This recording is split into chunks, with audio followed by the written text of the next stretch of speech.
What's up, you guys, and welcome to another episode of Cryptic Crypto. Today we're going to be breaking down what is cryptocurrency. And to start with what is cryptocurrency, the biggest question is you have to fundamentally understand Bitcoin, which is the granddaddy asset and really kicked off what is known as cryptocurrency. Bitcoin was the inception of cryptocurrency.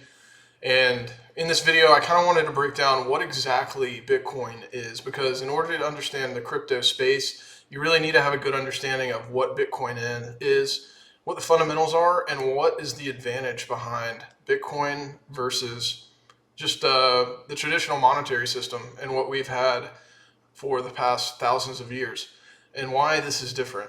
So we're going to be breaking all of that down. I think this is an important video, and hopefully you'll learn something in this that you can take forward, and it'll make you a little bit more comfortable with this space. So with that, let's go ahead and hop right into it.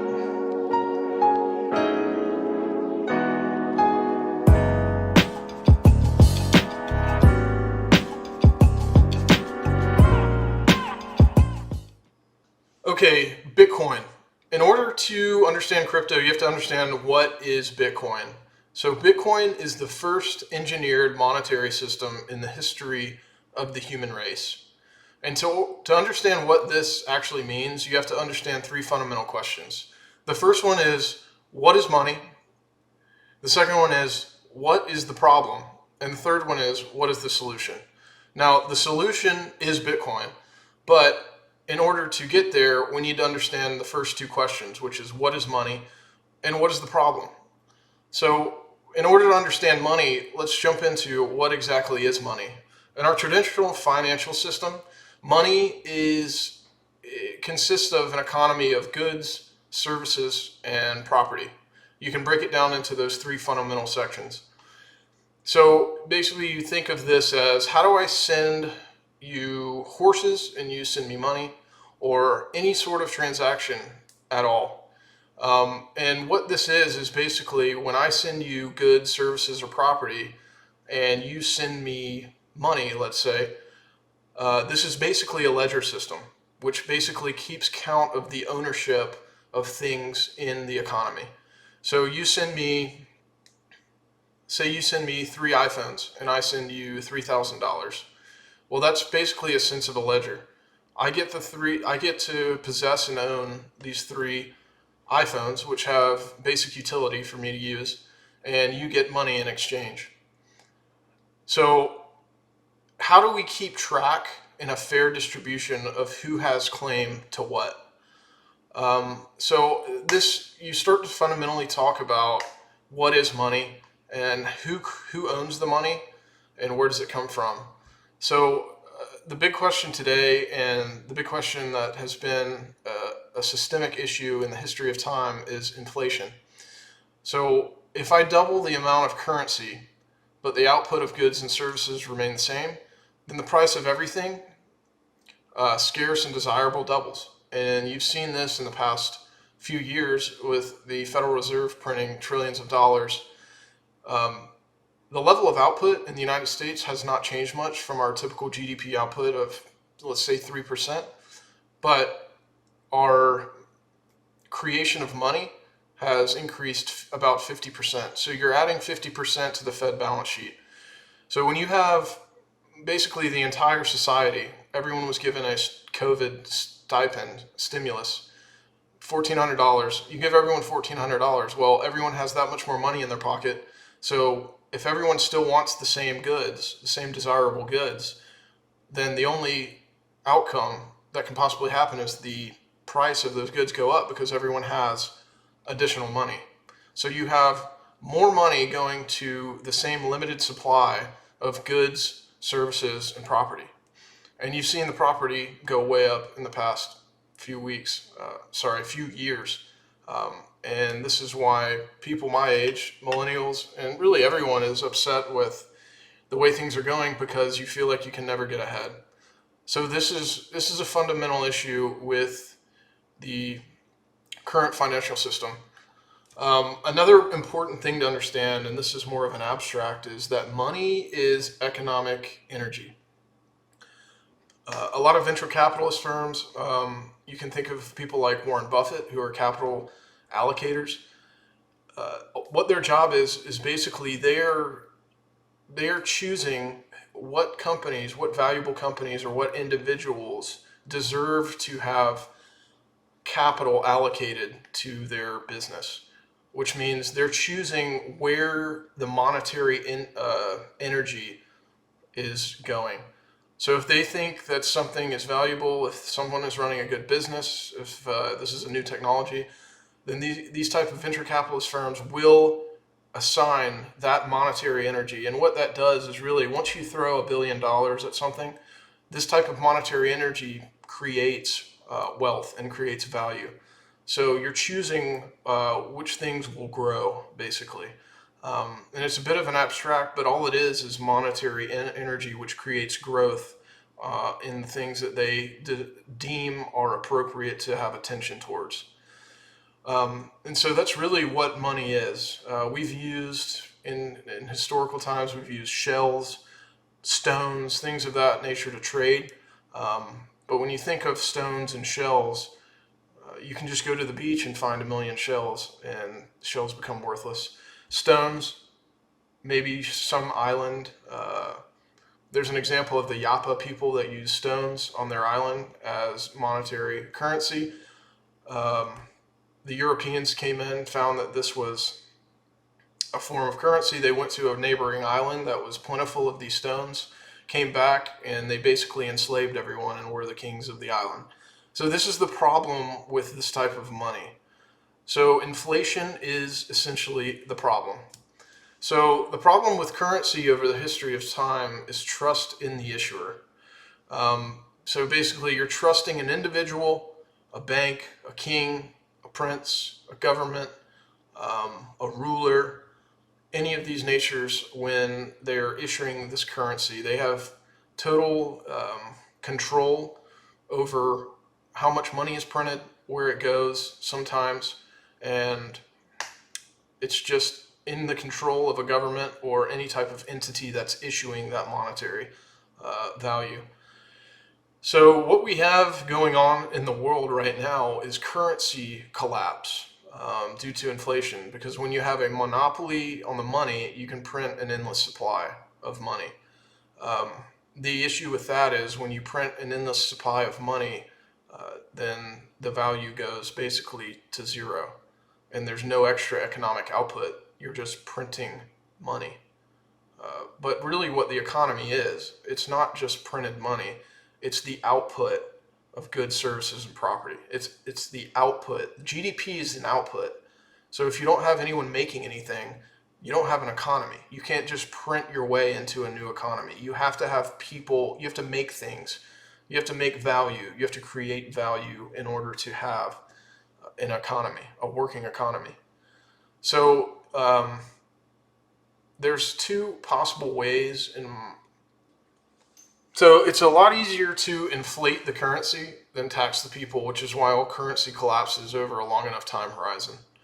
It's much easier to print money, inflate the money, than it is to tax people, because over time people will just decide they don't want to pay it anymore. It's what happened when the United States was established. They were sick of the taxation. They came to the United States and established their own colony.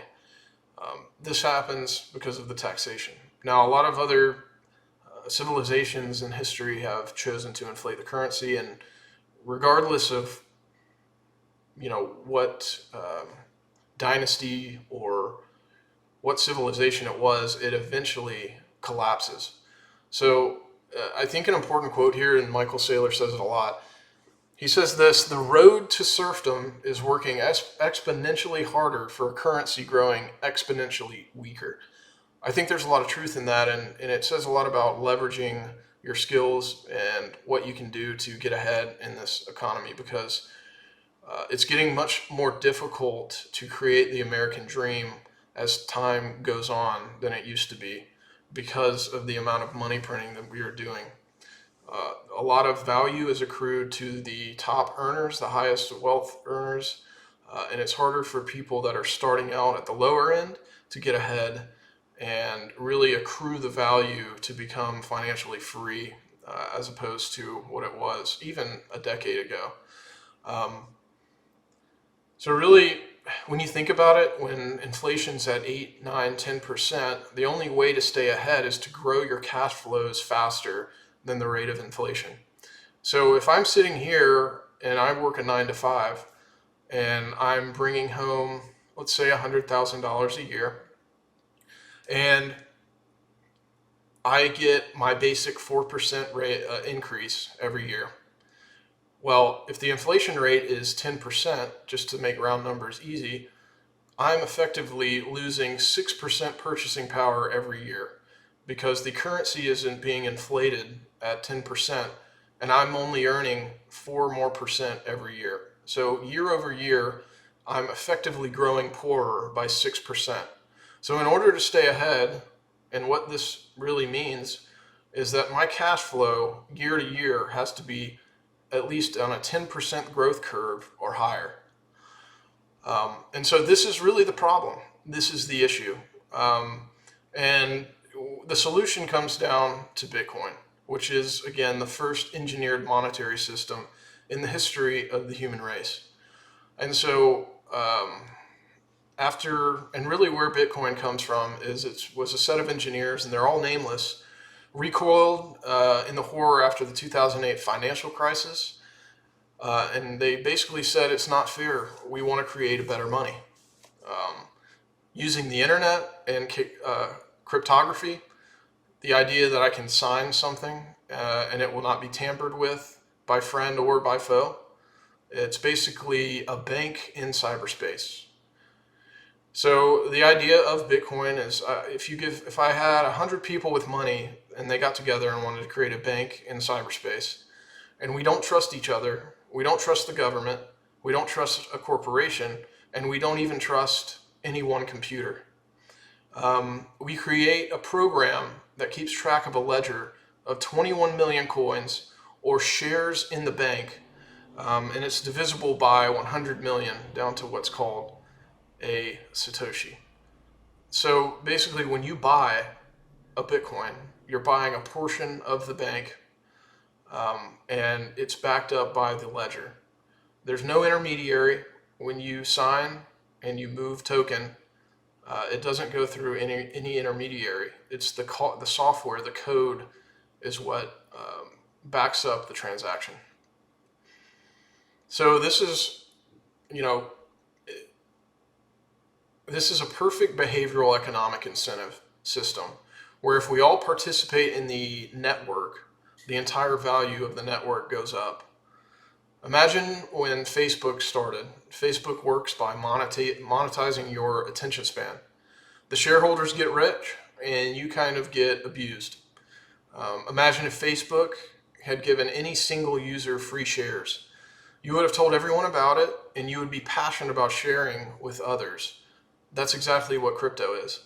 You're buying a share into a monetary system. You're basically buying a share of a bank in cyberspace that has no intermediary and is trusted by the network of nodes and computers that validate the transactions.